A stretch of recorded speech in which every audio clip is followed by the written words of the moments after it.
We'll call meeting to order with roll call. McConnell, Here. Minkies, Here. Nichols, Here. Seeberger, Here. and Townsend. And next on order, we have an introduction of new members. Saul and Teresa, we'll let each of you give a brief just statement of some of your activities, and this kind of give us an indication who you are and what you've done. So Teresa, would you like to start? Certainly. So by practice trade, so to speak, I'm an attorney. I didn't grow up in Iowa, but I went to Grinnell College and I never left Iowa. I went to law school at the University of Iowa. I became a prosecutor, was a prosecutor for about 10 years. And then I went to the dark side, which is the good side. I found out.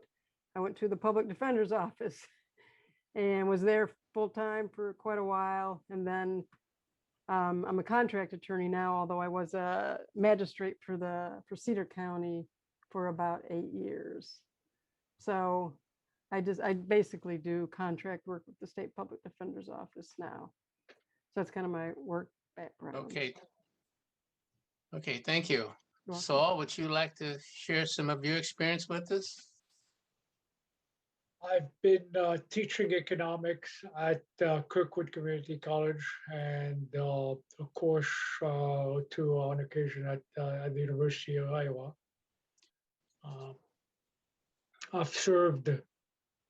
I've recently finished serving 10 years on the board of Old Brick, and I've previously served also on the Telecommunication Commission. And I guess I'll come up with some stuff later on. Okay, thank you. Thank you. Okay, I just mentioned that both individuals are serving full terms that will end in 2025. So welcome to the Community Police Review Board. Thank you. Okay, item number 2, consent calendar. Can we consider a motion adopting consent calendar as presented? Motion. Motion, can we get a motion? I move. So. I move. Okay, we have them. Okay. And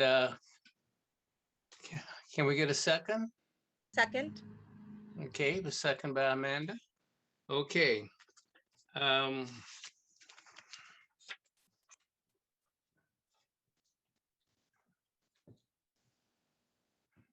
The board discussion, we'll have board discussion on the consent calendar first. Are there any board members that have any comments on the content of the calendar? I have a comment. I'll probably be abstaining on almost everything until I know my stuff, until I know what I'm doing. So I can't claim I know the what is actually going on and what we're talking about. So I'll wait until I do. Okay. You can handle that however you feel comfortable. Just whenever you feel comfortable, let it go. Okay. Any board discussion on the consent calendar? If no board discussion, we'll open up for public discussion, and I'll just kind of read for public. Raise hand button and you will be called on, or press *9 if you are calling in by phone. Please limit comments to 3 to 5 minutes. Is there any public discussion on the consent calendar?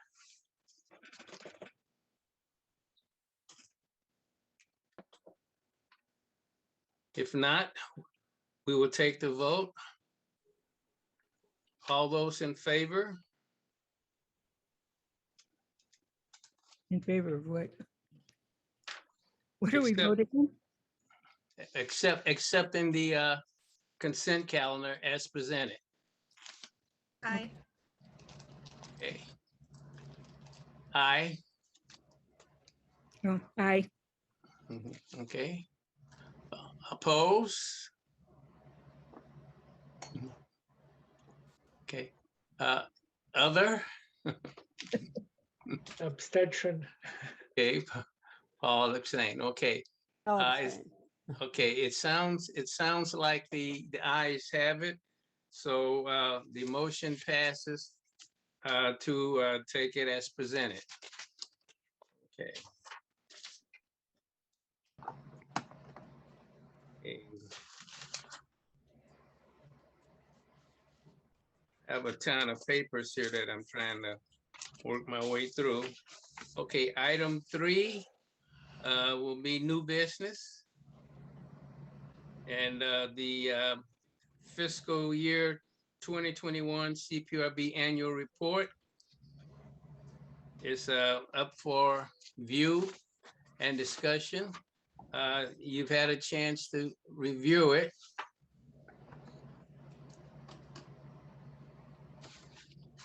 Okay.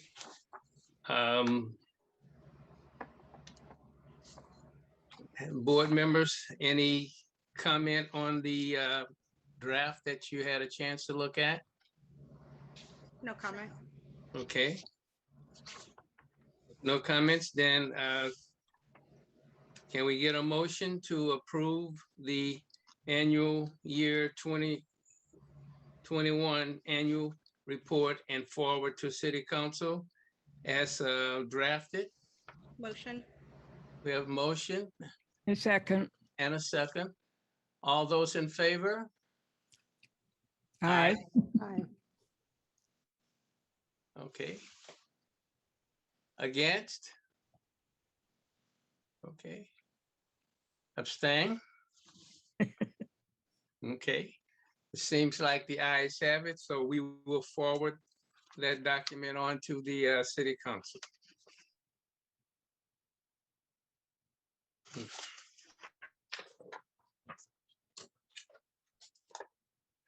Item 4 is old business.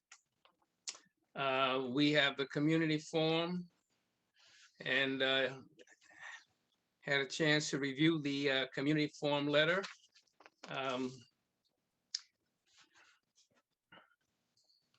Looked good to me. Okay, so all those in favor of forwarding it to the city council? Oracle, you need to ask for a motion first and then you can vote. Okay, all right. Well, first of all, let's back up and make sure that everybody had a chance to review it. Okay. Okay, Or, yes, I just saw that there was a couple typos on page 2, refers to the ORI group instead of the OIR group. So I think we should change that. But other than that, it's the only comment I have. okay, thank you, Chief. I mean, Pat, okay. There are no other, suggestions on that. Can we get a motion to accept the community forum and pass it on to the city council? Would that need to be an amendment, Pat, or can we just say as presented? You can vote on it as amended. Okay. As amended. Motion. Okay, we have a motion. Can we get a second? I'll second it. A motion and a second. Move, okay. All those in favor? Aye. Aye. Aye. Oppose? Okay, the ayes have it, so we will forward the document to the city council as amended.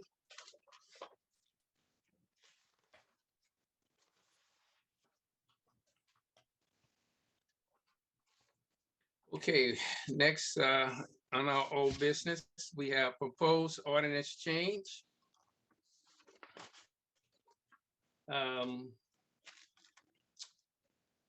This basically was put forward in the draft. So can we open it up for a board discussion? Is this the draft for the addition of text to radio communications procedures, or is this the draft for bias-based policing? I think this was the draft where David wrote regarding body cameras. Okay, Yeah, that looks good to me. I will motion to submit that as presented. okay. So I wasn't at that prior meeting. So according to the minutes, the board voted to have me draft that, which I did.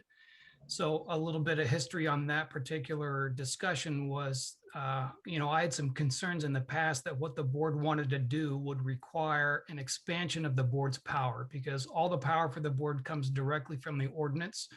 And the ordinance does not right now give you authority to do what was proposed for that change. And there were two main things that were proposed. One was for the board to have some involvement anytime there was a violation by an officer of the body worn camera policy, meaning anytime the officer failed to turn it on, or anytime the officer violated the policy by turning it off in an inappropriate time. And the other area where the board wanted involvement was whenever the chief exercises his discretion to delete any recordings that were inadvertent or by mistake.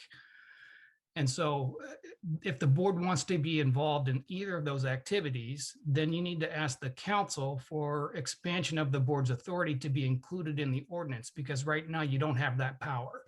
So my concern was you can't just ask the chief to amend the police department's policy without first saying that the council gives you the authority to do it.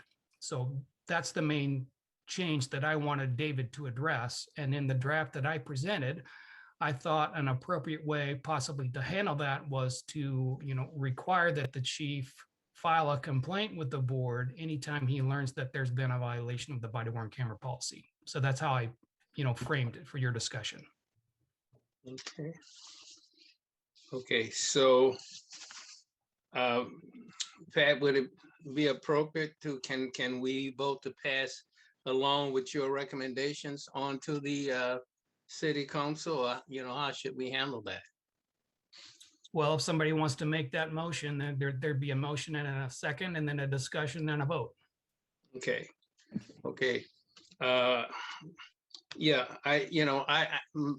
personally, I felt David hit up on some good points, but I understand the legalities and staying within the system. So in terms of discussion, I don't have any problem with, asking the city council to deal with what we want along with our county, with our attorney's recommendations and changes.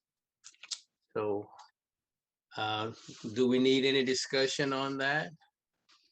Well, I think those are two separate things there. I think Pat found a way to address it without necessarily having to change the ordinance by doing, because if we go through, if there's a complaint filed, then we have access at that point. I think if we wanted an ordinance change, that would be a separate letter, right? Yeah, the ordinance change, Amanda, part of what I drafted was a requirement imposed under the ordinance just on the chief to file a report when it happens. So there's an expansion under the ordinance of the board's authority to sound off on those incidents, but there's also an expansion of the chief's duties under the ordinance to file a complaint. I think it might be appropriate to hear the chief's thoughts on that as well before you guys vote. Okay. Okay, Chief, would you like to share your thoughts with us? Sure, thank you. I think that we would certainly have the city attorney have to take a look to see the legality of that, and if we're able to do that like they do whenever there is a proposed ordinance change. One of the things I would suggest would be if and when we do come up with an ordinance that we're clear on what we mean by a policy violation, because we're talking about technology, and sometimes it just doesn't work. You know,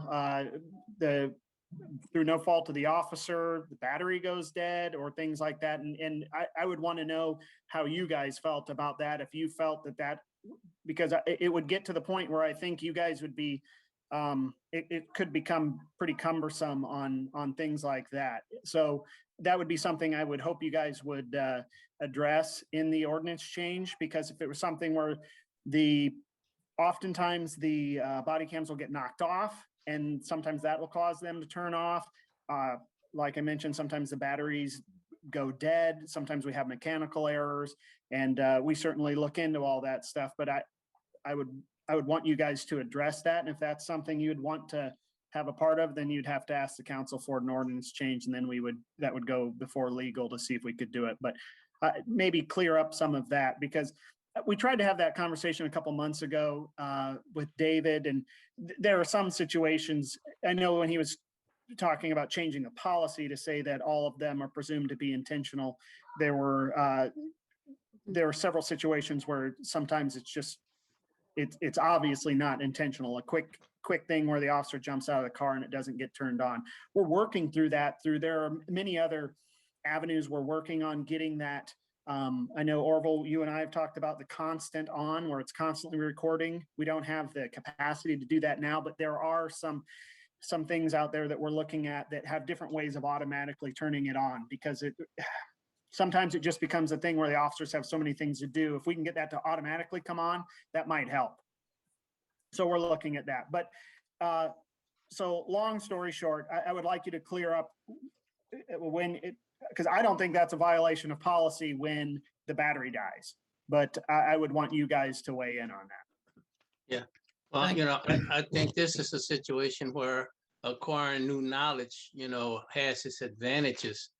I think as far as the way I look at it, our intent is to, be involved in, have awareness when incidents happen where a officer just doesn't activate the body camera. That's one thing. But then when I hear what you say, Chief, it just dawned on me. Yeah, we have times when our officers may get in a scuffle, and that may impact the body, camera, something like that. So, is it possible do you guys keep a record of instances where the body camera has been deactivated, or and give the reason? Sure. The way that manifests itself typically is in the supervisors do random checks. We don't have time to watch every single video of every single encounter.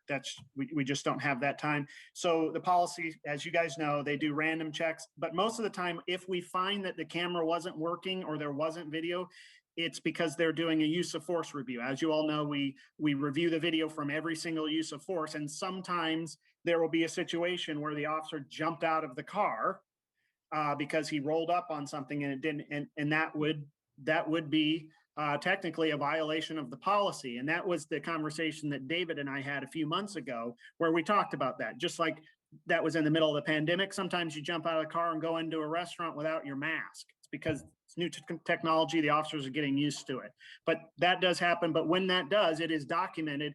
We do what we call oh gosh, now I can't even remember the acronym, but we document all of those incidents, and whether we determine why it happened, whether it's mechanical error or officer error, and then the supervisor, and then I make the decision as to what we do on that. So that is documented. Yes. Do you guys have dash cams?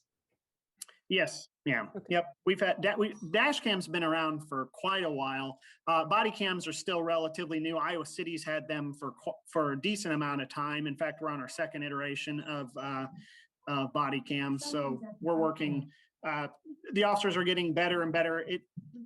It's still not a perfect system because, again, it's technology. Sometimes, just like my Apple Watch died to me today. So sometimes it's not a perfect system. Right. Well, I'm just wondering, Mr. Chairman? when the body cams, for whatever reason, go off, is the dash cam still running, I assume? Yes, and that's a great point. What happens is 95% of the time when the body cam goes off, there are 3 or 4 other officers there recording it. So that's why we're able to determine, well, we could see the officer's hands. He didn't shut it off. It just went off. Very rarely is the officer by himself, especially in use of force incidents. Sometimes it does happen, but the reason we're usually able to determine that it wasn't a intentional deactivation is because they're being filmed by either the dash cam or a number of other officers' body cams. And as you guys know now, we get a lot of video from Ring doorbells. We get a lot of video from business cameras. And so we'll gather those to do the investigation. I would still like to motion to pass it as Pat presented, because I feel like if it is mechanical error, that's the point of the complaint investigation, and we would find that out through the investigation, and then it would be not sustained. Yeah. And Right. I have my hand up, Mr. Chairman. I'd like to Go ask a ahead. question. go ahead. If I may ask a question to Mr. Liston. How do you feel about, it seems to me, a compromise that Mr. Ford has presented, rather than going through a lengthy process of changing the ordinance and wasting a lot of time. It seems to me that Mr. Ford's suggestion could be a good compromise that we could implement right away. So I can respond a little bit too, Chief, before you get into that answer. So if you, board members, look carefully at the language that I proposed, what I drafted would trigger the chief's requirement to file the complaint in instances where, one, an officer failed to start the body camera in violation of the policy. So it has to be in violation of the policy, not an accident. And two, the chief would be required to file a complaint whenever an officer improperly turns off the camera in violation of the policy. So again, it would have to be a violation of the policy. Mr. Liston, how do you feel about it? Well, you guys can recommend anything in a draft and I'll take a look at it. And again, I'll have to, I don't know. Obviously that's kind of what Pat's job is to work through some of these issues, but it's also our city legal's job to make sure that we can do some of these things, because I know the officers have certain protections. Well, I don't know if would that fall under the current ordinance, Pat, in your opinion? I'm not sure what you mean if it would fall under the ordinance. Does the CPRB have access to all the video on all complaints right now? That's the way the process has been in the past. Whenever a complaint was filed and the department does its investigation and forwards your report to the board, the department always gives access to the camera video recordings that are relevant. Yeah, you're putting me on the spot here. I can't give you an answer right now if I'm comfortable with that. I would have to talk to city legal to see what, and then we would have to take a look at how often that would happen and to see if that's even feasible to do.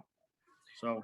Yeah, and I'm happy to talk with the city attorney's office as well. It was, as I drafted this, like I said, it was not my intention for every incident to trigger that obligation, just the ones where an incident is in violation of the policy.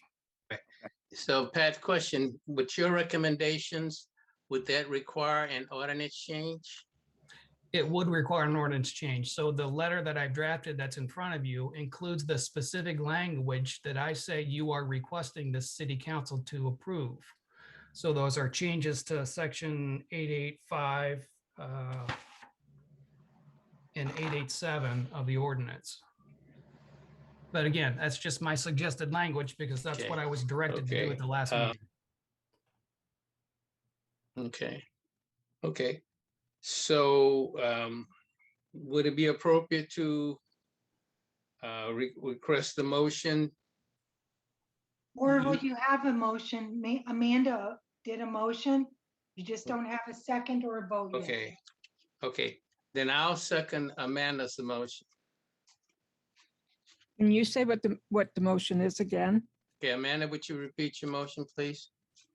motion to submit Pat's draft of the recommendation regarding our review of incidences where cameras are turned off or not activated in violation of policy to the city council as presented.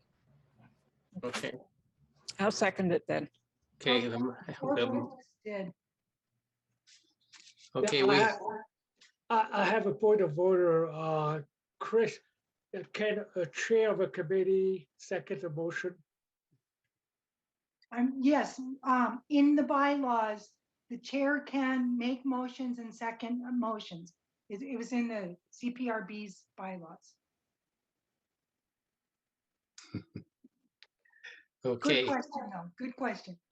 okay, so we've had the motion second and, okay, so for the vote, all those in favor? Aye. Aye. Oppose? Abstain? I'll abstain. Okay, the ayes have it, motion carries.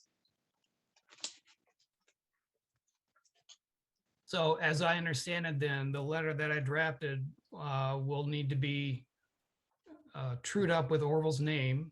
Of course, Orville, you'll need to sign it, and then it'll go to council. And Chief, I'm happy to work with you and the city attorney's office to shore up those details about what a violation is. Okay, thanks, Pat. Okay, good discussion, thanks, gang. Okay, next order of old business, CPR, ICPD General Order 01-01, parentheses, bias-based policing, in parentheses. In our last meeting, we had quite a discussion on that. And since we have new board members, I'll just give an effort at kind of reading a summation of what we discussed. And see, draft suggestions prepared by board members Nichols was for some policy change to refocus the police department to exist for public safety. Police should respond and interact with the public only in response to calls for help or public safety risks.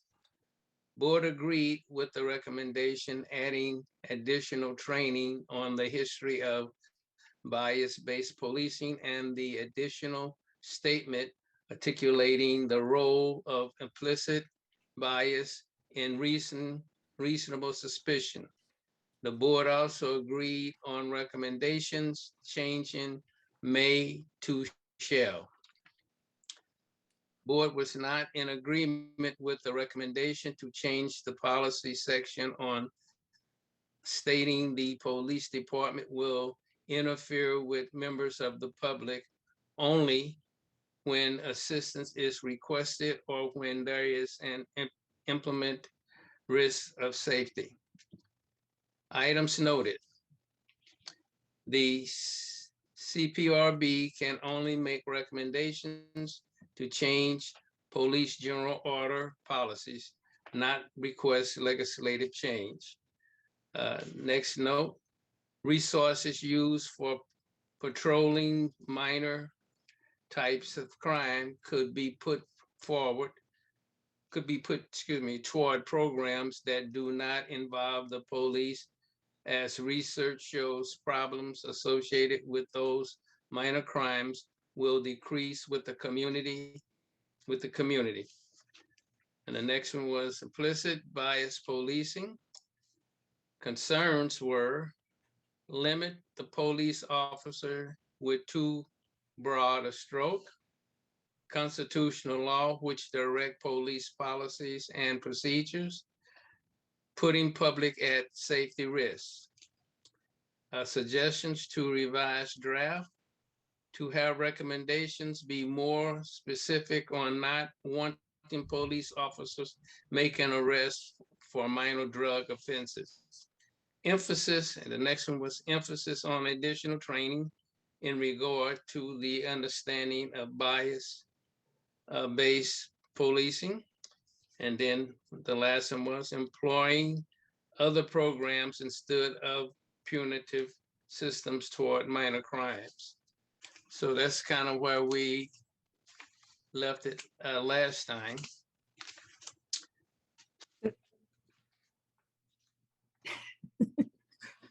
Orville, Yes. um, I think listening to it being read again, does it say that police will not interfere unless there's a a crime? I mean, does that mean they can't just greet people and, do neighborhood types of things where they, try to form relationships with the community?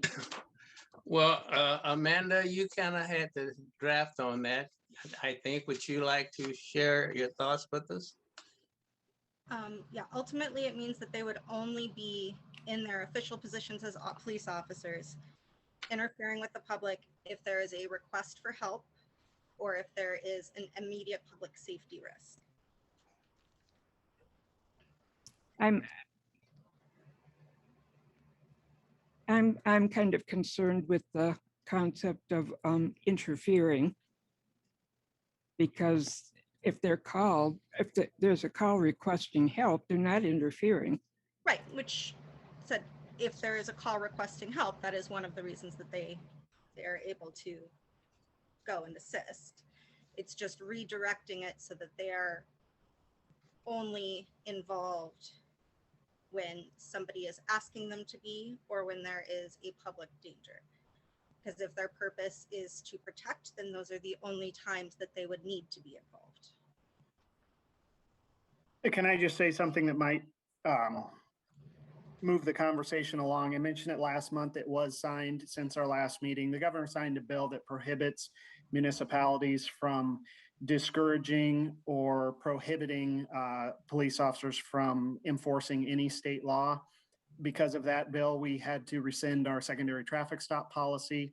So the way the changes are currently worded, and again, I'm not an attorney, but I talk with attorneys every day, and Pat can help me out on this. We would be prohibited from changing our policy that stops or even discourages officers from enforcing state law of any kind, whether it's whether in the past we considered, tail lights out or pedestrian in the roadway, secondary stops. We can't discourage their enforcement anymore. So that state law kind of tied cities' hands from changing policies like that. If I can say something, I was reading some of that information before Orville talked about it, and while I don't know what Amanda's true thoughts or feelings are, I mean, I think I have a gist. And for me, part of the concern, and this is probably more a matter of culture of the police department, is that, I mean, I think Jerry was kind of touching upon, in some ways, especially back in the good old days, when the police would come up and say, hi, how you doing? I think that's a great thing.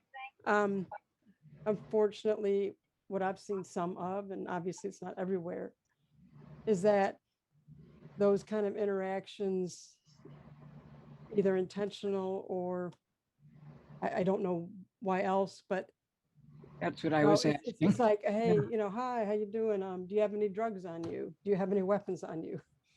And I think that's a lot of the vehicle stops, what happens. And as Patrick knows, and probably the chief even, I mean, the Iowa Supreme Court, they've touched on the fact that someday they kind of hint that someday there may come a case where when an officer asks something like that, do you have any weapons on you? Do you have any drugs? Or can we search your car? They would almost have to turn around and say, oh, kind of like Miranda rights. Oh, by the way, you have a right to say no to me. You have a right not to consent. You have a right not to answer my questions. And it's unfortunate that we've gotten to the point where maybe that's possible. So I'm just kind of talking off the top of my head. I don't know what the answers are. Like I said, part of it's a culture thing, and And it's so I just kind of wanted to throw that out as thoughts of maybe people agree or have nuances of different ways of looking at it, or how to even resolve this kind of what I see as a good thing, to have a good positive interaction, but not have it like slippery slide slope into the intrusive part, which I think is part of what Amanda's getting at, is kind of becoming intrusive in people's lives without probable cause, just on a fishing expedition or a hunch. Yeah, the reality is that we live in a state with the 5th worst disparities in the nation. Right. In marijuana arrests. We live in a city where military grade vehicles are being driven down neighborhood streets, Yeah. scaring children. I object to that 100%. Go ahead. We live in a city where every month our use of force reports show an extreme disparity in comparison to our population. We live in a city that just tear gassed peaceful protesters last summer with their hands in the air. Yep. These kinds of casual police interactions do not make the majority of our town feel safe. Right. People do not feel safe with presence. Those I agree with you 100% on those situations. And I think that the only way that that's going to get better is if, starting with us as a board and other smaller boards, and then moving to the city council, we push back on what the state is saying. Even if we're not able to enact it, it's a conversation that we're starting. It's an attempt. It's an effort that can be a piece of moving towards the changes that we need to see. Mhm. I don't agree with not requesting something because, oh, well, the governor said this, so we can't pass it, so we shouldn't bother. That does nothing to forward, to make any forward movement towards change. I would just want to be sure that there's nothing to discourage them from positive interaction with the public. You know, I've seen little kids who go up and want to talk to them. Need to let them know police are good, because I've heard parents also say, you better behave or I'm going to call the police to come and get you. At that one incident that we watched on film, after the apprehension, a father with a little boy who was probably 2 or 3 years old walked by. Be careful here, Jerry. We can't talk about any particular complaints. Oh, okay. We're in open session here. Okay. Mhm. Thanks, Pat. Yeah, I think basically Jerry had some good points in her letter. I think her letter, kind of is a good overview of a lot of public sentiment. And I guess we need change. And the question is, where does it begin? And I have no problems, if we want to make any changes, whatever, I have no problems forwarding this on to the chief. So I guess basically, is there any other discussion on it or recommendations? Orville, you do have public with their hands raised too, if you guys want to hear from them before you Okay. make any decisions. Okay, so, is there, before we open for public discussion, is there any more board discussion? I just wanted to follow up a little. I agree with Amanda that we as the board shouldn't necessarily feel constrained by a new law, because as we all know, from time to time, laws are overturned by a higher court. I don't know if there'll be a challenge, what'll happen with this particular law, but I agree with Amanda that we shouldn't feel constrained necessarily. It's up, city council, they can amend the ordinance, and if the governor sues, then it'll play out in the courts. And I will come and visit you guys. you're gonna visit me in jail? What? I guess I shouldn't have said that. If there's no more board discussion, can we open it up for public discussion? And before we do that, I'll just read, use raise hand button and you will be called on, or press star 9 if you are calling in from a phone. So do we have any public discussion? We do. Daphne Daniel, followed by David Sterling. Okay,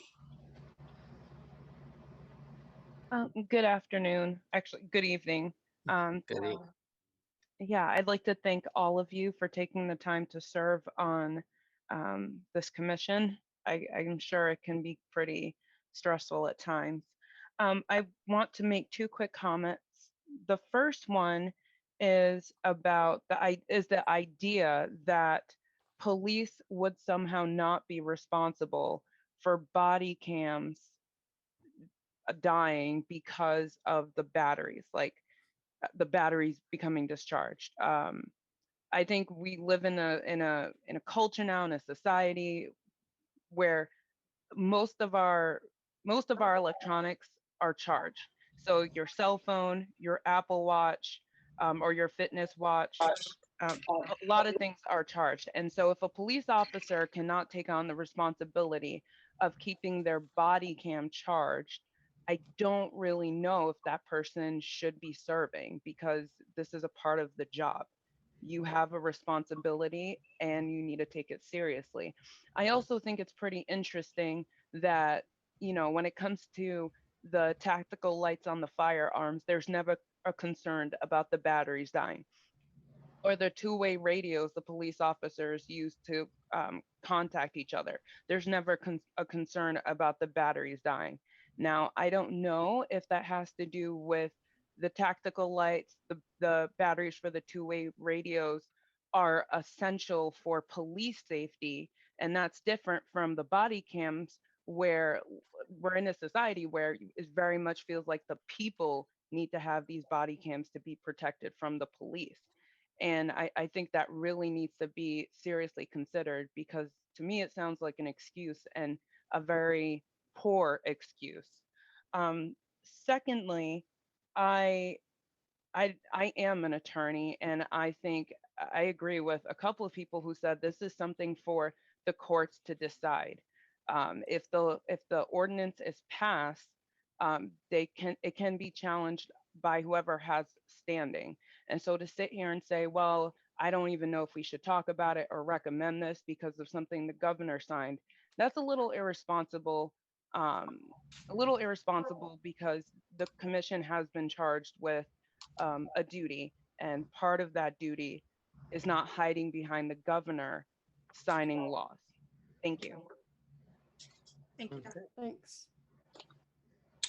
Okay. And then we've got David Sterling, followed by Paul Lee. Chris or Kelly, can I say something real quick? Sure. So I just want the members of the Go ahead, public Pat. to understand that we are in a discussion of the bias-based policing policy right now. And as I sit here, I suddenly understand that we did not open it up to public discussion when we were talking about the body worn camera policy. So I'd say if anybody wants to talk about either of those items, body worn cameras or bias-based policing, now is the time. If there are other matters that you want to address, that comes later in the agenda. That's it. Thank you. Hello, am I on? Yes. Hi, yeah, I'm David Sterling. I work at the City Hall in the Revenue Department. Quickly in regards to the body cams, I think it, like the previous person before me said, it's kind of a regular expectation for like the average citizen to keep their phone charged, so that they can get to work, communicate with family, all sorts of things. And at the same time, I think it's maybe a little unreasonable for us to expect every police officer to always get their camera charged and never ever make a mistake. But that said, it also seems kind of ridiculous to not have like a technician that guarantees this equipment is working. And in that circumstance, the technician could never be put at fault for failing to charge a device that ends up being used in a risky situation. So I don't really see this as, I'm failing to hear an argument against this policy. I can understand concerns, but you know, working in the city, we sort of have a saying sometimes that if you don't like the plan, do you have another plan? Like, you know, not to say that you don't have an idea, but if you don't have a composed counter argument for what we should do, then you're basically just saying, whoa, let's not do anything this time. And that's what everybody's mad at, you know, geez, politicians in general, really. Not that all politicians are bad, but it's a cultural thing. In regards to the language, I don't think it's interference in any sense of the word for a child to go up to a police officer and say hello.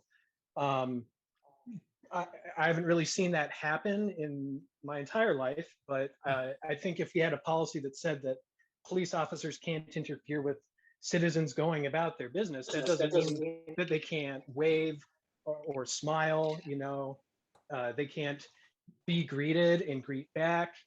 It just seems so unnecessary to worry about how something could be interpreted poorly when we could just amend the language to account for that later. And change does need to happen immediately. So yeah, I'm in favor of the revised language. Absolutely. Thanks for your time, folks. Appreciate it. Thanks. Okay, Paul Lee and then Amel Ali. Hi, my name is Paul Lee. Thank you so much for taking this time to listening to public comments and being on the board. I just want to say I am in favor of Amanda's proposal.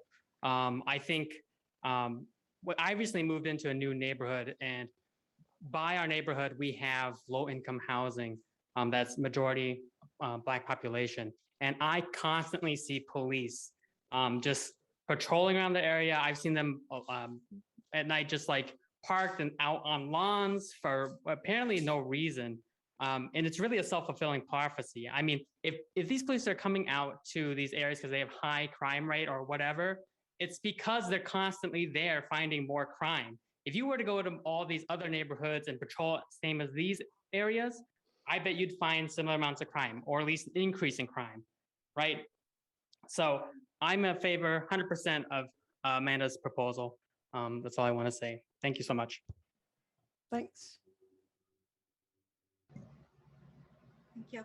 Okay, and then we have Amel Ali. Can you guys hear me? Yes. Yeah. All right. Good evening, guys. I just want to, first of all, thank you for all of the time and energy that you guys are putting into these meetings. And I just want to thank you for just continuing to stick through with everything, despite, you know, just the rough last year we've had. I am the vice chair of the Truth and Reconciliation Commission, and I just wanted to call in support of the policy changes that Amanda wants to make. I think that, you know, being in Iowa City, we're a blue dot in a red state, and there are a lot of things that we do here that leads the way for change. And I think that just because, you know, our local governor or our governor does not support or have these rules or whatever, I think this is how change happens. I was a part of a youth group that interviewed Chief Liston, and I was really super impressed with him, and I still continue to be super impressed with him, and I have the utmost respect for him. And I would just really like to ask that you just take into consideration the voices of the public that's speaking right now. And you know, it's not, let the court handle it. And I would just really want to say that, Amanda, I really appreciate everything you're doing. Keep fighting the good fight. And I would love if you guys would all support her in this. Thank you. Thank you. I don't have any more hands raised, Orville. Okay. No more public discussion. Just listening to what everyone is saying, you know, I just like to share that this is good dialogue, you know. Saul, if you have something you want to say? I do. Please finish what you have to say. I didn't mean to interrupt. Okay, yeah, I was just gonna say, this is a good dialogue. And I say that because we're getting public input. You know, we're trying to do something to make the system better. And I think basically, you know, we're not out to get information to harm the police or make their jobs difficult. You know, all we want is access to materials and things so we know what's going on, so we can make recommendations related to how we can make the system better. And as public, you know, call in, I would hope that, you know, they have the same approach, that they feel that their comments and their involvement will help to make the public better.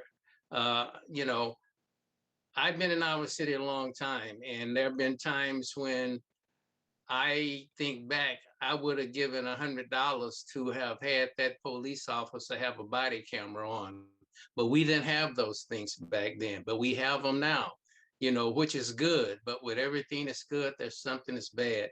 Keep in mind that we can talk about our expectations related to technology, but technology is always going to be technology, and it's always going to be unpredictable.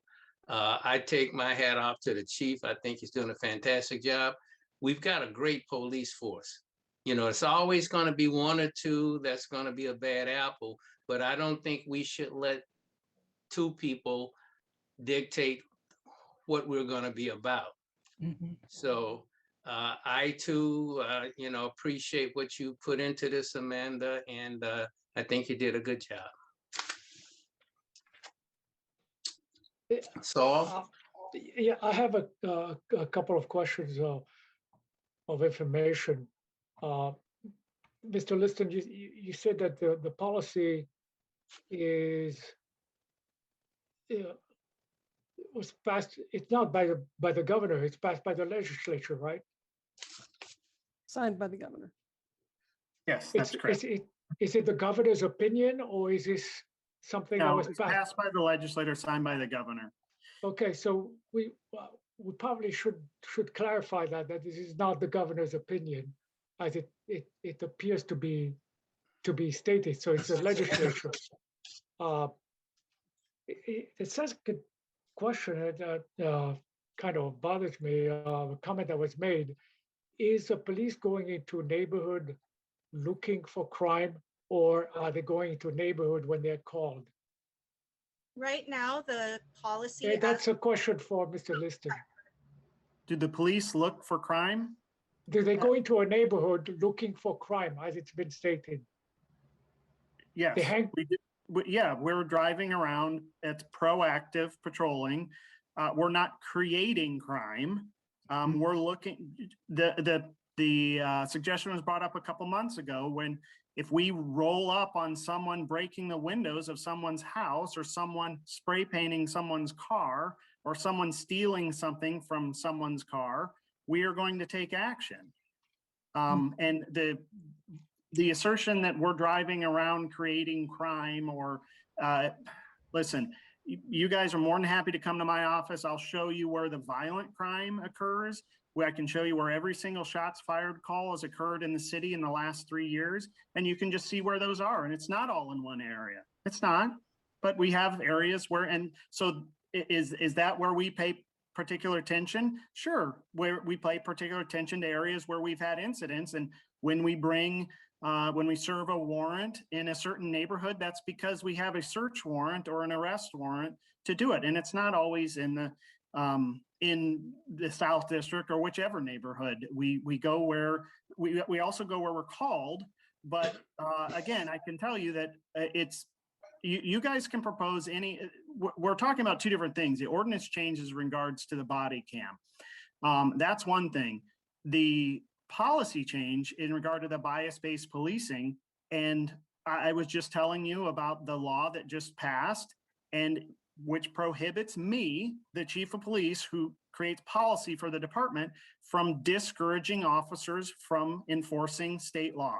I'm just telling you that. That is going to weigh into my decision on any policy decision that we make. But you guys absolutely have the right to discuss and have conversations with me, every single one of you have an open invitation to my office. Amel's been in my office. I have no problem, because sometimes people just don't understand why it is we do this.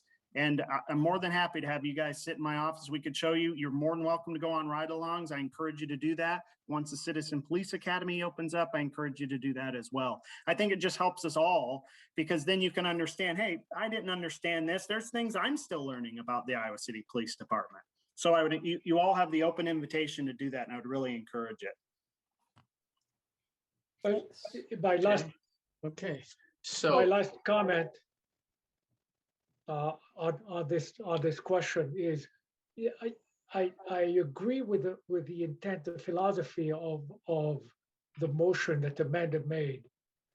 However, changing laws, and this is passed by the legislature. We can also state that from now on, red lights are not should not be abided by. You know, that could be appealed, I'm sure. So our credibility is at stake when we keep making motions that are not solid. You know, if we want to pass a philosophical statement of concern that encompasses what Amanda is suggesting, I'm all for that. And I'm sure Mr. Liston does not agree with anything that Amanda has expressed and those concerns. So that's my concern, that our credibility may be at stake when we keep challenging laws that are passed by the legislature. Whether we like the governor or not, that's not the point. That's my concern. I okay, believe the point of the political process is to challenge current states of things and make changes. And I believe that being on this board is a part of that. I guess that's the whole reason in my mind to get involved in these things, is to do that. well, you know, I think basically Credibility. to agree or not to agree, I mean, that's just gonna be, we all have the right to that.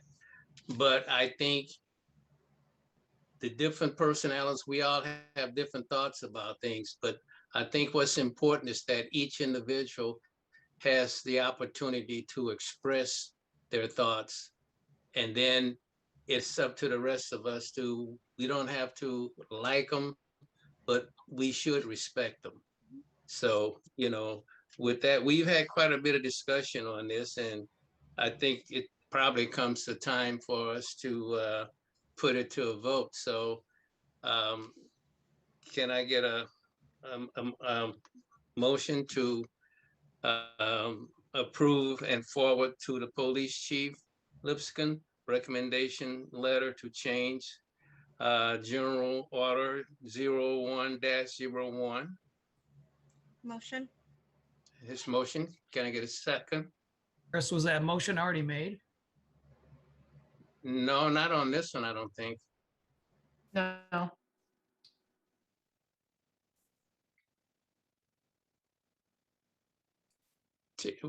Were you trying to say something, Terry?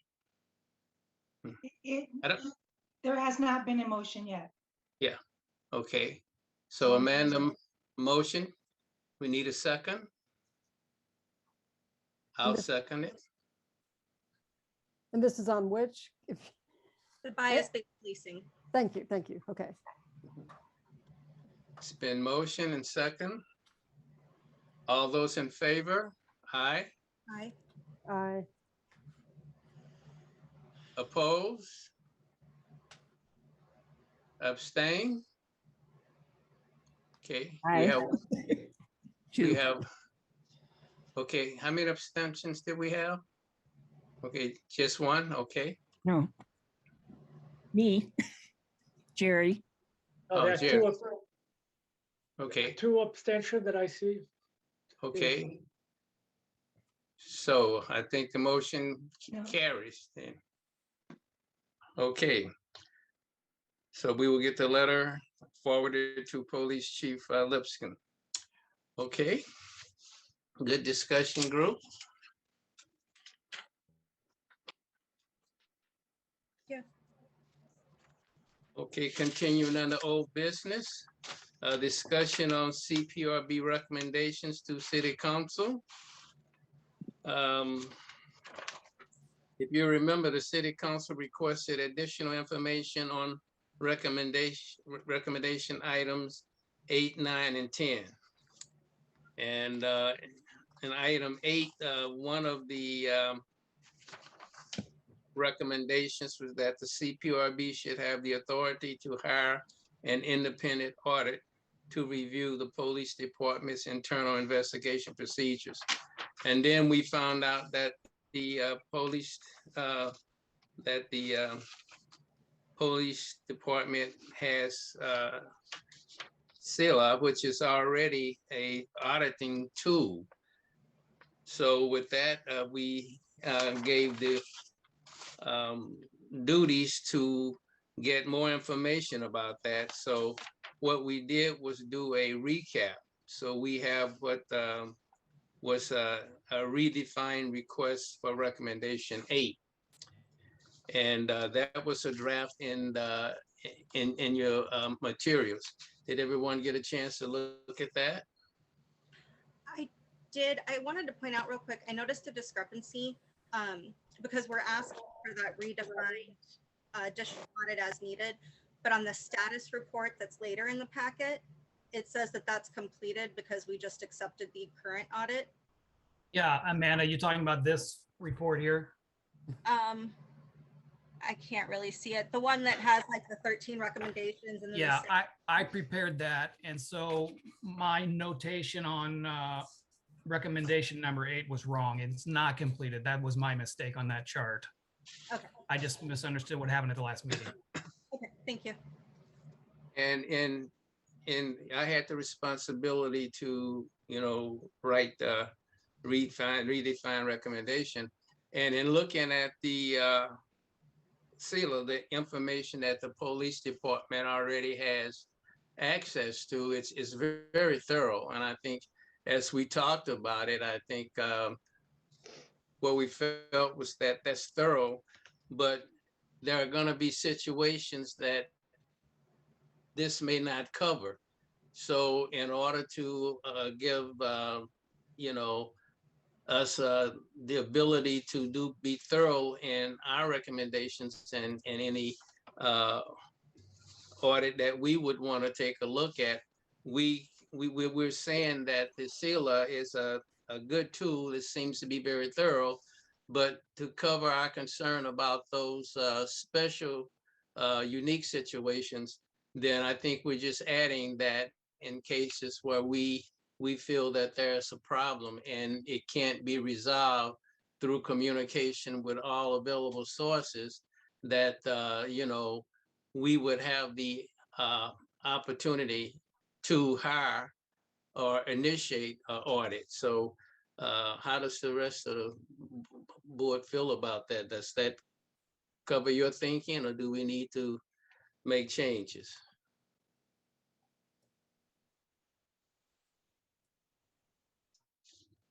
I think, yeah, leaving that as the annual, but then us having the right to request a special audit as needed is perfect. Okay. Agree. Okay. So if this is acceptable, then we can move on to the vote. And I guess we need a motion to accept and forward to council redefine request for an additional independent audit letter as drafted. Okay, so can I get a motion to accept? Motion. Okay, Amanda, motion. Get a second? Second. Okay, Jerry, second. Okay, to the vote. All those in favor? Aye. Aye. Oppose? Abstain? Okay, so all is abstaining. Okay. So the motion carries. So we'll get that letter sent off.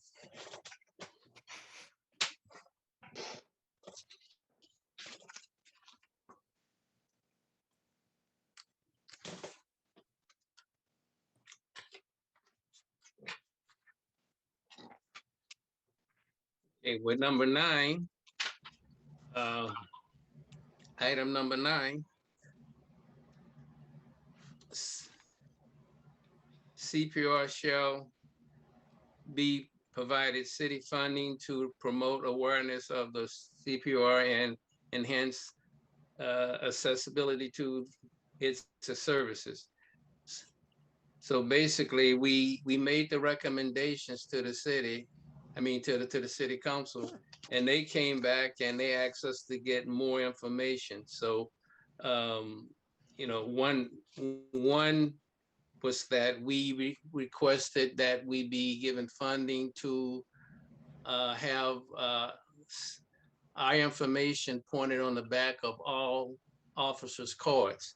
And they asked us to get a cost for that. So the cost that we came up with for that was $3,314.15, and that would be a one-time cost. Okay. See item number 10, to report costs, outreach awareness form. McConnell, you had basically that. Did you have any more information for us on that in terms of feedback? I called the School of Social Work, and they wanted me to send an email saying how many hours it would entail for the volunteer. And I couldn't really answer it since I explained to them this is a new service we're offering. And the same thing with the School of Law. So I needed to get the board's feedback to know how to respond and send more information to them. Hey, Orville. Yes. You're still on item number 9, which was enhancing the CPRB's outreach. And Jerry was going to report on the cost of events and awareness things. Okay. Okay, thank you. We were talking about volunteers. There wasn't any cost stated to this because it would be volunteer for emotional support. Jerry, we're not on that item yet. We're on item number 9. Okay, yeah, I left something out, The Jerry. We gotta recommendation back number up. 9. Okay, and that was awareness events and CPR information provided to each person issued a citation or at the time of release if they are in custody. Okay, and did Jerry have that one? No. Okay. I believe someone was looking into seeing if that was something that could just be added to a form. Okay. That's where I thought we were at with that. Okay.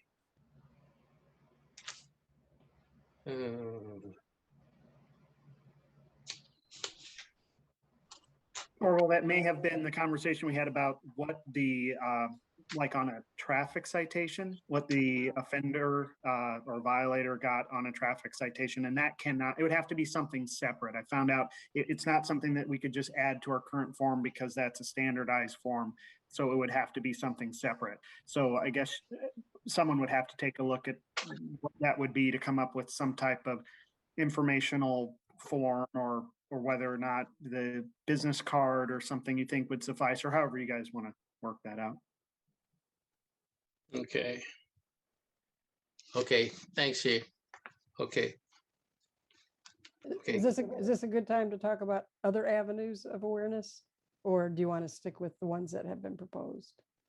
Well, I wanna locate exactly where we are on the agenda so Okay. that okay.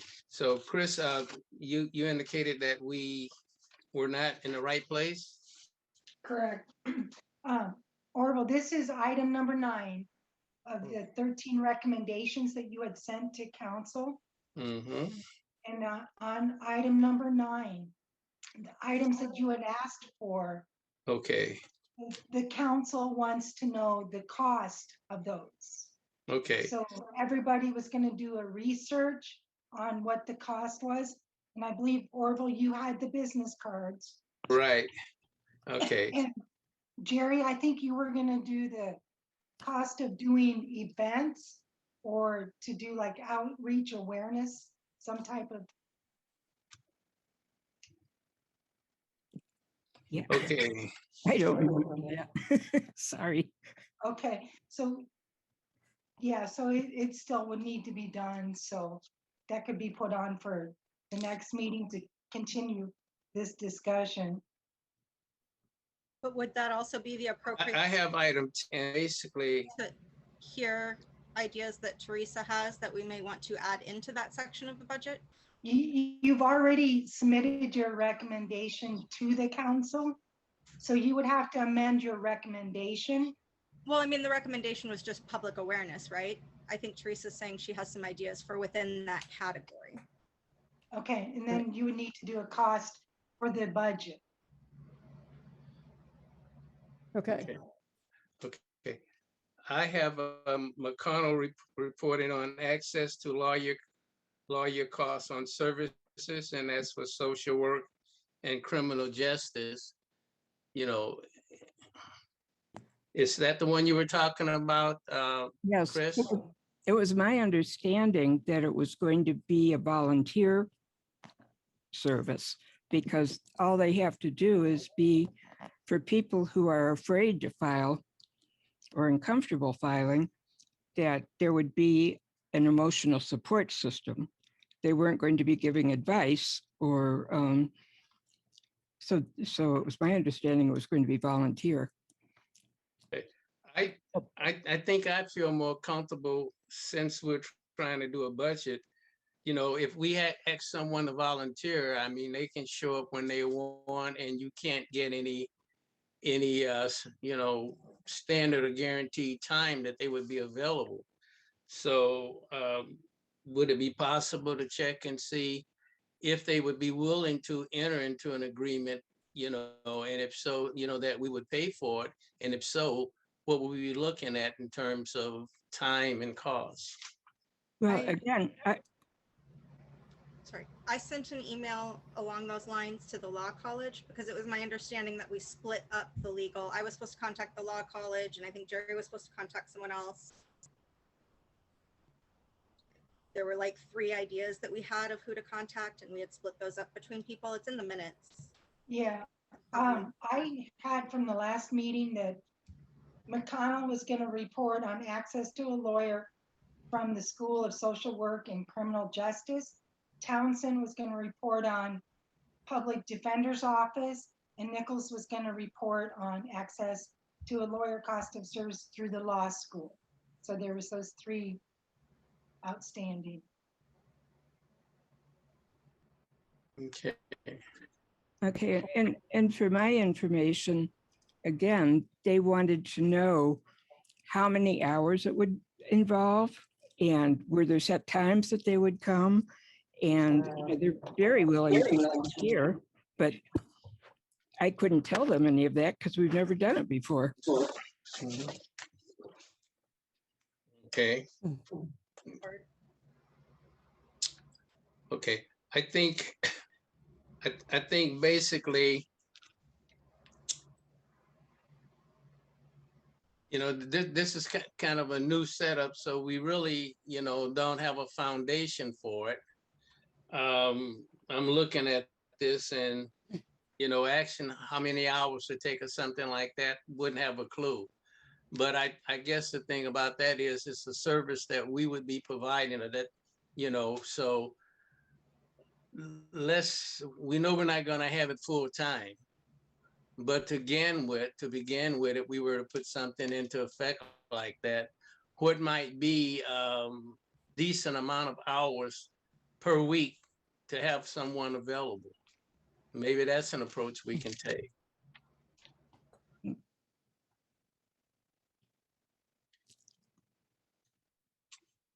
Well, I'm not comfortable with that because we wouldn't have anything for them to do unless the situation arose. Okay, Or why are we going to pay them for, and they'd be bored to death. They'd be like, why am I doing this? And it okay, just, okay. So we kind of get put in a catch 22 if we don't pay the person. I mean, if we pay the person and the person may be sitting around and nobody's there, you know, that's not gonna work. no. You know, so And I think volunteers, people who care to volunteer are responsible. Look at all of us. We're volunteering and we show up. And I know they're volunteers at the senior center and they show up. okay. In a situation like this, would it work if we set it up so that if the persons had agreed to be available and to work with the individuals, that, you know, they wouldn't have to have a schedule, but if someone needed that service, all we would need is just a list of the individuals that would provide a service to them, and we get the information to them, and then they could contact the person. Would that possibly work? To be comfortable with that? Well, that wasn't the questions they asked me. So I mean, I can offer that to them. I don't know what kind of money, but I don't want them to think they're going to be getting money if there's never anybody who wants their service. Okay. I know that a lot of cities that have done similar things have pay flat rates for the year. Which is why in my email I asked, you know, what would be an acceptable rate to them if they were willing to enter into an arrangement like that with the city. I'm still waiting to hear back from them, but that's how I put it. The law college. Yeah, I feel like if someone wants to make a complaint, they're probably gonna, I don't know, contact Chris. I mean, you know, they'll have to get the form, the complaint form, paperwork. And then maybe Chris would contact someone who's kind of on call, and kind of like Amanda was saying, maybe a per incident fee. I mean, it's hard to know who's going to be willing. I mean, there might be one a month, there might be 10 a month, or there might be 0 a month. So that's kind of part of the, go ahead, Amanda. I was just gonna say, I think that one way to kind of filter that out too might be once we have something established to add that question onto the complaint form. Like, are you interested in having an advocate assist you with the process?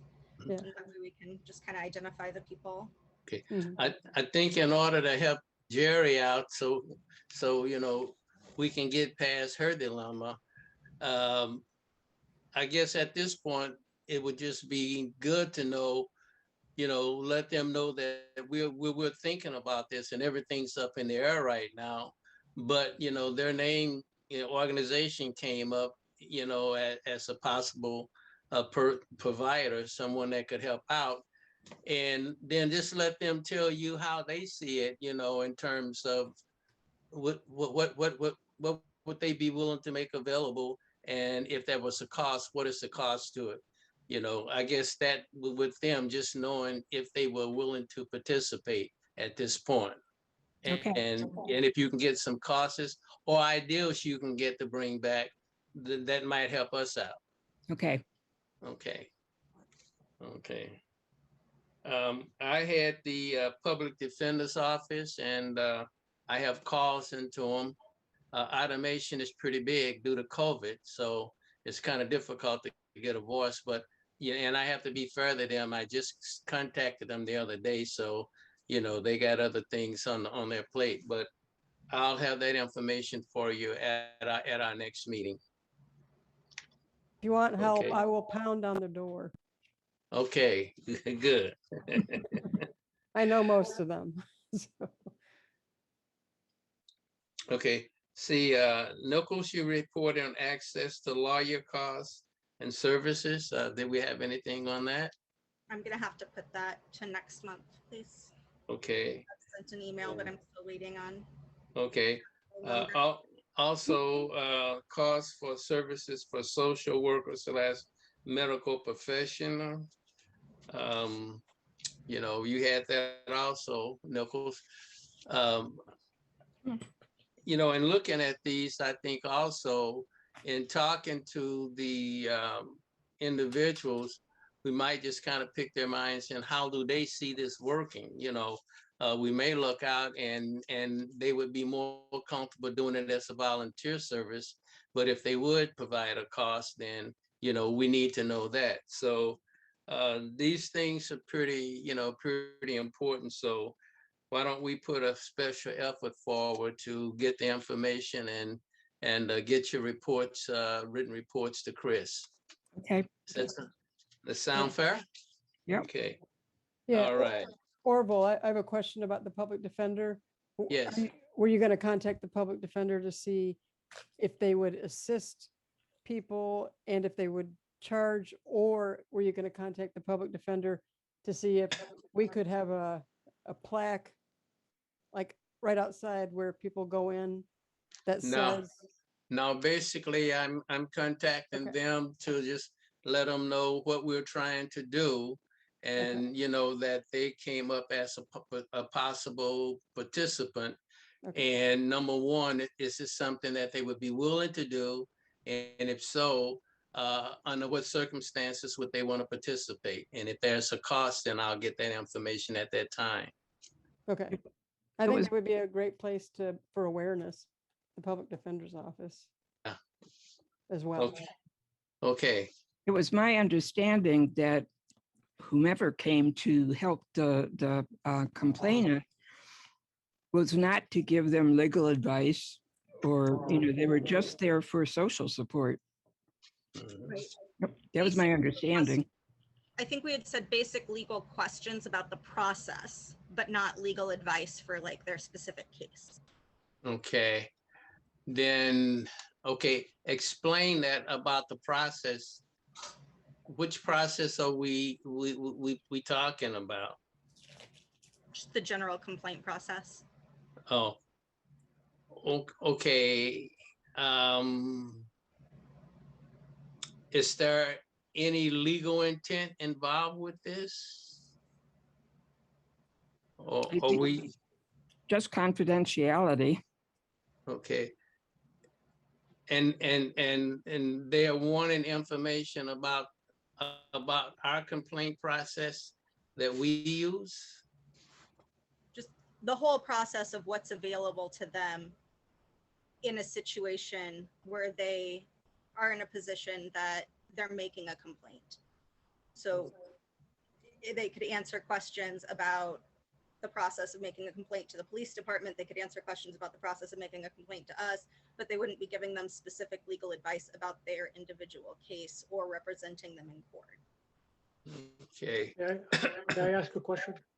Can I throw out real quick, our equity director kind of plays that role currently, so that if people have questions, either filing at the police department, filing with the CPRB, or filing, oh gosh, what's the third one? Chris, help me out. But she is kind of, thank you, yeah, she is kind of the reference point for folks if they have questions like that she can answer that, as well as us.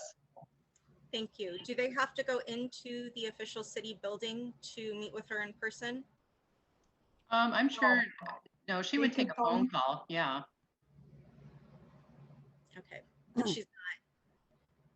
She's not meet with them in a location that's comfortable for them, probably. I'm not aware that she does that. I wouldn't imagine. So. Okay, thank you. Saul? Yeah, I have a question to Amanda through the chair, if I may. Isn't the process clear now and made public? If it's not, I mean, it's really lacking.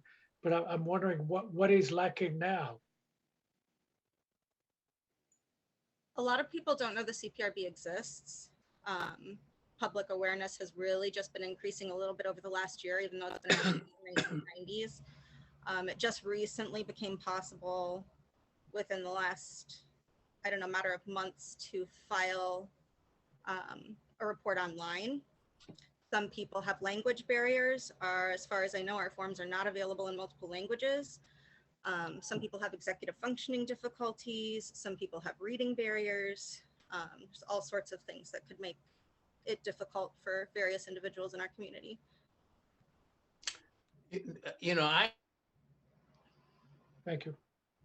I listened and I'm kind of developing some concern because we start talking about the public defender's office and it seems like we're beginning to gravitate more toward encouraging individuals to take legal actions against our police force. I have a concern that this could be misinterpreted and individuals begin to feel that we are encouraging them to take action against our police force. And I have some concerns about that. Again, it's not representation or advice. Yeah, they're not supposed to give legal advice, just to be emotionally there for people who are afraid to do it by themselves or can't do it by themselves. I don't remember where the lawyer part originally came from. The advocate with trauma awareness training was a suggestion that I had made. I don't remember where the lawyer's suggestion originally stemmed from or how that came to be. But yeah, it would not be representation. Okay. All righty. Well, we have our work set out for us for the next meeting. Is there any other need for the additional discussion on these topics? Well, I would like kind of permission from the board, so to speak, to, I guess, contact the transportation department, because on the city buses, I've seen, how they'll have ads, whatnot, kind of above the seats or on the aisles. I've seen one for the equity department. So I thought maybe we could see about the cost of just getting a plaque or whatever, brochure, or a plaque, just saying, if you feel, whatever the language would be, we'd tailor it. If you wish to make a complaint about anything relating to city police, here's the process. There's a complaint form. And same with the courthouse, outside the courtrooms. I could talk to the court administrator. I don't know if he or she would allow it, but just maybe post something, because every defendant who gets charged with anything, a lot of them go on their initial appearance, they go into the courthouse and they go into a certain courtroom where the magistrate is. Okay. I don't know if we'd be permitted to post something there, but I think that would help awareness too, kind of. Okay. Absolutely. Good idea. Why don't you do that? And basically what we'll do is when you come back with it, if it's something that sounds good that we all can agree on, maybe we can just include it in what we're dealing with right here in terms of these recommendations. Okay. Okay. So Chris, for your notes, that's relating to recommendation number 9. Okay, I've got that noted. And also too, just a little information on the transit. The flyers, we could give them the flyers to post. So it would just be the cost of printing the flyers. Okay. Did it for the community forum. We printed the flyers and had them in the buses, and they'll put them in there for a certain amount of time because then they rotate different flyers throughout. So the cost would be very minimal, just the printing. Okay. So do I really need to contact the transportation department, or should I just? No, I can report back on the cost of copies. Okay. I mean, I suppose I can work on something that it would say, this little, Right. this card. Just try to propose something that would be on it to notify people that the board exists. Okay. That's a great idea. Orville, Okay. you do have one person with their hand up. I didn't know if you were going to take public comment on this item or if you wanted to wait until the next item and have them speak then. No, I think basically let's take it now. Keep it close while it's fresh in our mind. David Sterling? Hello, am I coming through okay? Yes. Yeah, there was just a slightly concerning thing I wanted to respond to since it was brought up in discussion by Saul and Dustin. In terms of police patrolling neighborhoods proactively, that is very much a data-driven process that looks particularly at where crimes are called in or they're recorded. The issue is that for the most part, those calls are made either from outside of those neighborhoods or more importantly, the actual statistics also show that other neighborhoods tend to have similar rates of crime. However, because they aren't patrolled as much, those crimes aren't picked up as much, which skews the data. And I just wanted to submit that as a talking point because I feel like that's a very old conversation. And the only way that we're going to move past that conversation is if we acknowledge that argument in addition to the understanding that it is a very data-driven process. That's all I wanted to say. Great job, everybody. Have a good night.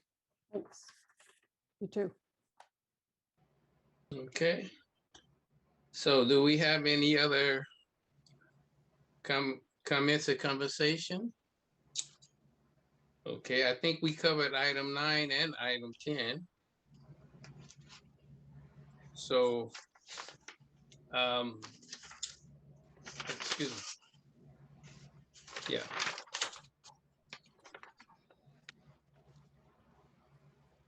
So next we have public comments on items not on the agenda.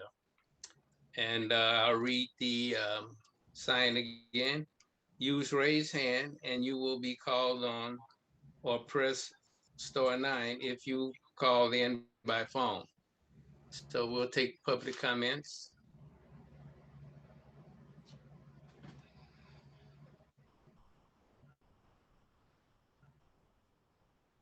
I don't have anybody with their hand raised. Okay. If none, then we'll move on to item number 6, board information. Should we go into not being public anymore for this? We're working toward that. Okay. Can someone educate me? Board information, what is that referring to? I just members, if members of the board have any comments that they would like to make, you know, related to the topic, or This is actually not on agenda. Orville, this is when the board can suggest items to be added to the next meeting's new business. Okay. I do have a question, and maybe So- I have a question that might be we're not supposed to talk about on the public record. I'm not sure, but I don't quite understand exactly where we are in the process of the June 3rd incident. I have a ton of paperwork. I that would read through be- a ton of it. That's coming up later. Okay, thank you. Okay. If no more board, okay. Any staff information? Yeah, I have a couple things here. The governor's proclamation suspending the requirement to hold public meetings in person is expected not to extend beyond July 25th. So with that in mind, we're going to be holding our August meeting in person at Emma J. Harvard Hall, which is the city council chambers. And then my second thing is, Okay. just to let you know that I had submitted the updated member contact list that has the members' emails and phone numbers, and it was in the info packet for you. And that's all I have. Okay. I just, one thing I'd like to throw out, we've discussed a lot of things and we've made a lot of assignments. Chris, would it be possible to shoot an email to each board member listing any assignments that individual assignments that we have? I can, and they will also be in the reflected in the minutes. Okay. All right. Thank you. Okay. So if there's no other discussion, then we can move on to item number 8, tentative meeting schedule and future agenda. So could you take a look at the dates that have been suggested? And if you have a conflict, state so, and we'll see if we can, come up with something that works for everyone. I'm not going to be able to make it September 14th. So, I won't be here for the August meeting. I'll be out of state, but I can try to internet in. Jerry, you would need to phone in. Oh, I because we need to won't- phone in? Yeah, we will not be doing Zoom anymore. Oh, so okay. You could always call in. Oh, And you- okay. Yep. And if you just give me a phone number, I can try calling you. We can conference you in. Okay, thank you.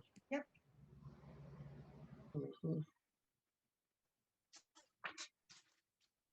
okay. And do we want to try to change the September date, or, will we just appoint someone else to run the meeting? I'm I can flexible. do either. You want to try to change it? What'd you say, Amanda? I said I'm flexible if we want to try to change the date for September. Me too.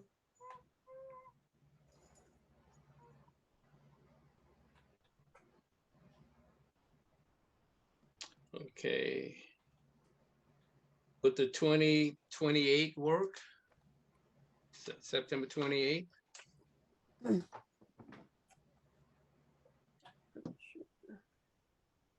Orville, I'll also need to find out availability of the council chambers.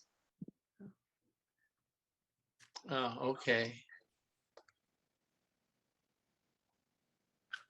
That would work for me. It would work for me. Pending availability. Seems awfully close to our October meeting, but And you also have a complaint deadline of Okay. September 28th. So you might want to have something sooner in case you need to Okay. meet in September. Okay, what's this here? Okay, how about the 7th? Will that work? That's a city council meeting, Okay, the first and third Tuesday of the month. okay. Then the rest of the Tuesdays, let me see.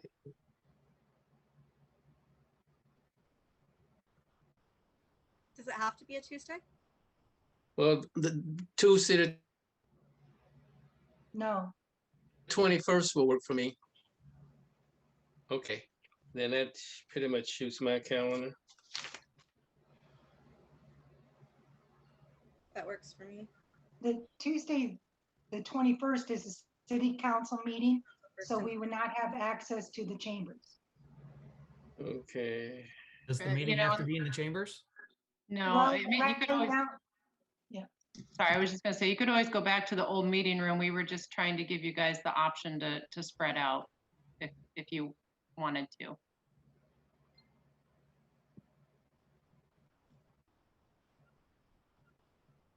Typically, I don't think there's Monday night meetings. I'm doing those Mondays. I might be in, I might not be available so, the 21st. I'm available every Monday in September. So am I. So you can go ahead and jump in there. You don't need to be called on. May I ask a question, Mr. Chairman? And Chris, am I to understand that all the meetings from now on are going to be in person? Yes, from now Okay. on, they'll all be in person. I will be out of town at one of those meetings, August 10th, so I can join with Zoom, but I will not be here. Okay, we can call, you can call in by telephone. We won't have Zoom, but you could call it in and we could put you on the speaker. Okay, So by phone. Okay. thank you. So we're talking about moving it that we come up with? You didn't have any dates in September yet. Okay. A couple of us said that all of the Mondays that month work for us. Most Yeah. likely, Okay. except for Labor Day. So how about the, let's see. How about the, It would be the 13th, 20th, or 27th would be Mondays in September. how about the 20th? Works. Works for me.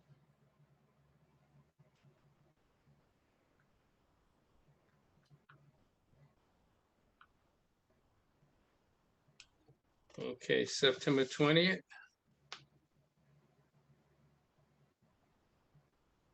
And are you leaving the August meeting alone? You've got 2 members out of town Okay, that could call in, but I'm totally up to whether you leave it or adjust it.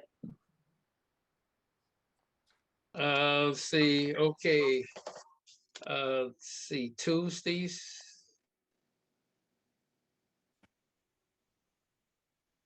For August, were any dates that anyone could make it? I'm going to be gone from the 3rd to the 24th. Okay. Gee, that wipes out pretty much that, you know. Wipes out the month, yeah. Okay. August 2nd, Monday, August 2nd. Is that a possibility?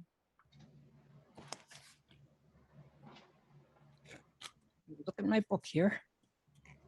Yeah. It's kind of got us, you know, not really 4 weeks apart the next couple months, but Yeah.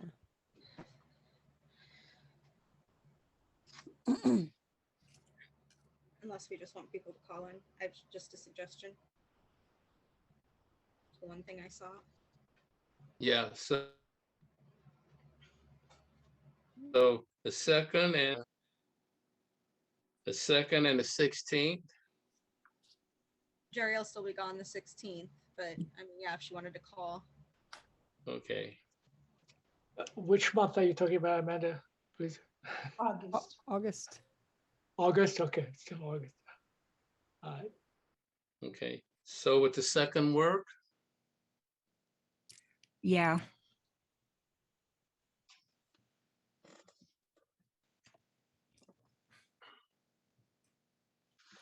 And that would replace August 10th? Yes. the August 2nd. I will Okay. have to verify that that's okay with my work, but I don't think it should be a problem because I already happen to take the to leave early on the 10th, but it should be fine to change that to the 2nd. I'll email with Okay. you guys want to do. Okay, so just do a quick check. So we changed the August 10th meeting to August 2nd, and we changed the September 14th meeting to September 20th. Or you'll need to have a motion to change these dates. Yeah, I'm and just then a kind of, vote. I'm just kind of checking to make sure Okay. that this is what we agreed upon. All right. So it's just working for everybody for those 2 dates? Yep. August 2nd and September 20th, right? Yes. Okay. Yeah, that would work. Okay. Then with that in mind, can I get a motion to accept the meeting schedule as amended? I so move. It's been moved. A second, Second. and then second. All those in favor? aye.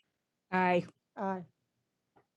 Mr. Townsend, I want to make sure that you know that that's my first motion where I say aye.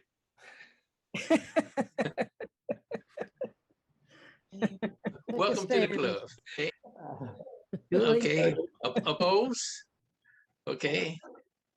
The ayes have it with Saul's blessings. Okay. All right. Next comes the real good part there. Okay.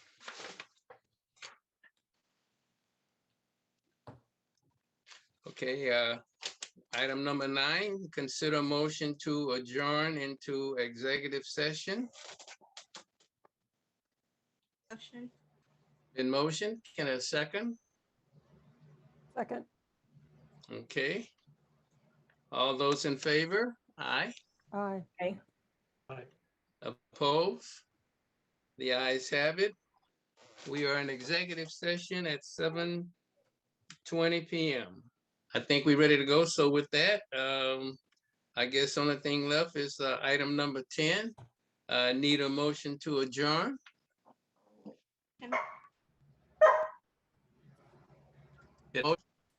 Okay, we got a motion. Can I get a second? Second. Second by Jerry. All those in favor? Aye. Aye. Oppose? Ayes have it. Motion carries. Meeting is adjourned. Thank you and good job.